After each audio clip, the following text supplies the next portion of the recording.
Materialistic conception of history. तारीख का ना जो है जदलियाती और मादी नज़रिया, तो ये बुनियादी तौर पर कार्ल मार्क्स के आइडियाज़ को समझने के लिए ज़रूरी है कि हम लोग हेगल के आइडियाज़ को समझें। और उसमें भी सबसे अहम जो हेगल का आइडिया है वो है डायलेक्टिक आइडियलिज्म का नज़रिया। हेगल ने बताया है कि ये कायनात ये आइडियाज़ की बेस पे चल रही है। तमाम जितने भी अदवार गुजर चुके हैं उनमें रूलिंग पावर जो रही है वो आइडियाज़ रहे हैं। एक सोसाइटी वजूद में आती है किसी एक आइडिया की बेस पे, तो वो जब तक आइडिया वो ताकतवर होता है उसकी बेस पे वो सोसाइटी रन करती रहती है। लेकिन जैसे ही उस आइडिया की वीकनेसेस सामने आती हैं तो एक एंटी आइडिया जन्म लेता है। आइडिया को वो थीसिस कहता है और उस एंटी आइडिया को एंटी थीसिस कहता है। अब वो जो एंटी आइडिया वजूद में आया है वो आइडिया आहिस्ता आहिस्ता इतना ताकतवर हो जाता है कि ये जो थीसिस है इसकी कमज़ोरियाँ इस हद तक ताकतवर हो गई कि एक ये नया निज़ाम बन गया है। तो ये निज़ाम एट द एंड इन दोनों में आपस में कॉन्फ्रंटेशन होती है और एक नया आइडिया और एक नई सोसाइटी वजूद में आती है जो जिसे इसका सिंथेसिस कहते हैं। तो ये बेसिकली जो हेगल का डायलेक्टिक आइडियलिज्म था वो टोटली आइडियाज़ पे बेस कर रहा था। मार्क्स ने ये टोटल आइडिया एज इट ले लिया। हेगल ने ये भी कहा कि एट द एंड ये जो माशरे कायम हो रहे हैं आइडियाज़ पे, एक एंड पे एक एब्सोल्यूट आइडिया आएगा जिसे द वर्ल्ड स्पिरिट कहा जाता है। वो कायनात का, इस दुनिया का आखिरी तसव्वुर होगा जिसकी बेस पे ये माशरा कायम होगा और उसके बाद इस कायनात का, इस दुनिया का अख्ताम हो जाएगा। वो मतलब ये कायनात कहता वजूद में ही इसी वजह से आई है कि उस आइडिया की सेल्फ रियलाइजेशन हो सके, वो आइडिया वजूद में आ सके। सिर्फ मार्क्स ने ये किया है कि आइडिया को चेंज कर मटीरियलिज्म की तरफ ले आया, मादे की तरफ ले आया, मतलब आइडिया को निकाला और मैटर को इसमें शामिल कर दिया। तो उसने अपना तसव्वुर दिया है मटीरियलिस्टिक कंसेप्शन ऑफ हिस्ट्री कि ये हमारी तारीख में जितनी भी अब तक तब्दीलियाँ हुई हैं इन सब तब्दीलियों की वजह मादा है, ना के आइडियाज़। तो उसने बयक कलम जुम्बश ये जितनी भी नज़रियाती एफर्ट्स हुई हैं, हक और बातिल की आवेज़श हुई हैं, ये सारी चीज़ों को ख़त्म कर दिया। उसका कहना है कि तारीख़ में जितने भी मसले मसाइल हुए हैं, जितने भी जंगो जदल हुए हैं, उनकी रूट्स में सिर्फ़ और सिर्फ मादा है, उनकी रूट में रुपया पैसा है। तो इसी की वजह से मुआशरे में जंगो जदल हुई है, इसी की वजह से मुआशरे में तब्दीलियाँ आई हैं। तो वो 5 हमें स्टेजेस गिनवाता है जिनसे गुज़र के ये मुआशरा, मौजूदा मुआशरा वजूद में आया है।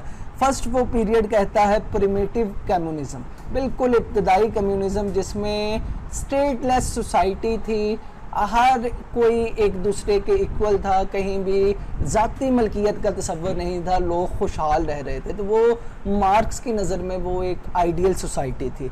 फिर दूसरे नंबर पर जो पीरियड आया उसे एशियाटिक मोड ऑफ प्रोडक्शन का नाम दिया कि उसमें लोगों ने आहिस्ता आहिस्ता खेती बाड़ी शुरू की और ज़मीनों पर कब्ज़ा करना शुरू कर दिया। तो इसकी वजह से एक तसव्वुर इमर्ज हुआ मलकियत का, तो इसकी वजह से इनइक्वालिटी का आगाज़ हुआ। थर्ड वो स्टेज कहता है एंशियंट सोसाइटीज़ का।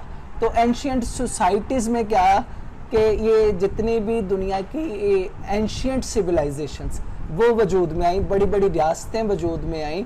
उनमें हम देखें इजिप्शियन सिविलाइजेशन है, मेसोपोटामिया सिविलाइजेशन है जिसमें बाबल और नैनवा की तहजीबें वो आबाद रही हैं, इंडस वैली सिविलाइजेशन है, चाइनीज़ सिविलाइजेशन है।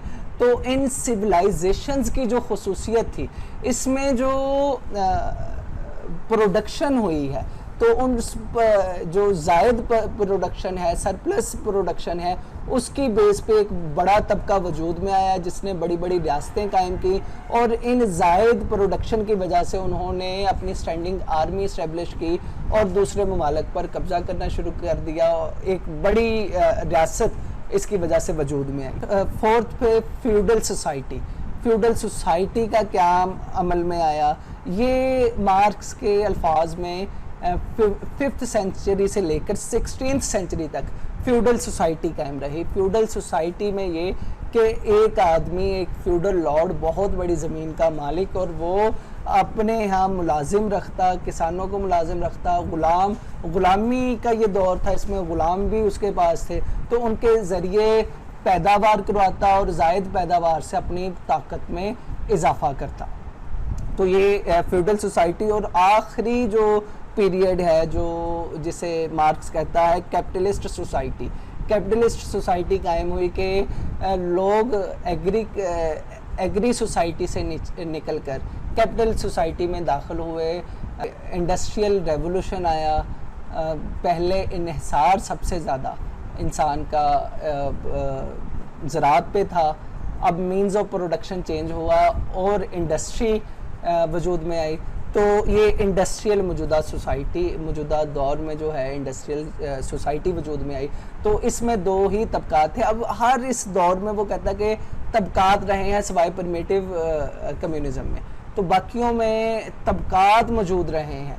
एक वो जिसके पास मीन्स ऑफ प्रोडक्शन थे, ये प्रोडक्शन के आलात मौजूद थे, जिसके पास वो ताकतवर तबका था। एक वो जिसके पास मौजूद नहीं थे ये मीन्स ऑफ प्रोडक्शन, तो वो मजलूम तबका था। तो ताकतवर तबका हमेशा मजलूम तबके पर जुल्म सितम करता रहा है, अपने पावर को ज़्यादा से ज़्यादा उनके ज़रिए बढ़ाता रहा है। और ये आखिरी जो सोसाइटी कायम हुई है कैपिटलिस्ट सोसाइटी, ये सोसाइटीज़ में दो तबकात मौजूद हैं, एक बोर्जवाजी और दूसरा प्रोलिटेरिएट। बोर्जवाजी वो है जिसके पास मीन्स ऑफ प्रोडक्शन है। एक ये असूल बहुत अहम देता है कि जिसके पास मीन्स ऑफ प्रोडक्शन रहा है वो हमेशा ताकत में रहा है, ताकत के जितने भी ज़राए उसके पास रहे हैं, जिनके पास मीन्स ऑफ प्रोडक्शन रही।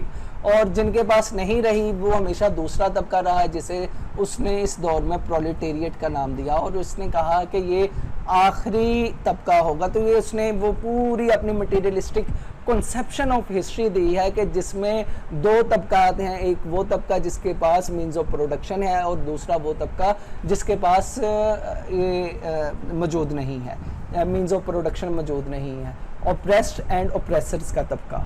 तो ये उसने एक पूरा वो निज़ाम कायम किया जो कि हैगल का था, जिसमें उसने आइडियाज़ की हुक्मरानी पे बात की थी। इधर इसने मीन्स ऑफ प्रोडक्शन पे बात की है कि असल में ये मीन्स ऑफ प्रोडक्शन है जो कि हिस्ट्री को डिटरमिन कर रहा है।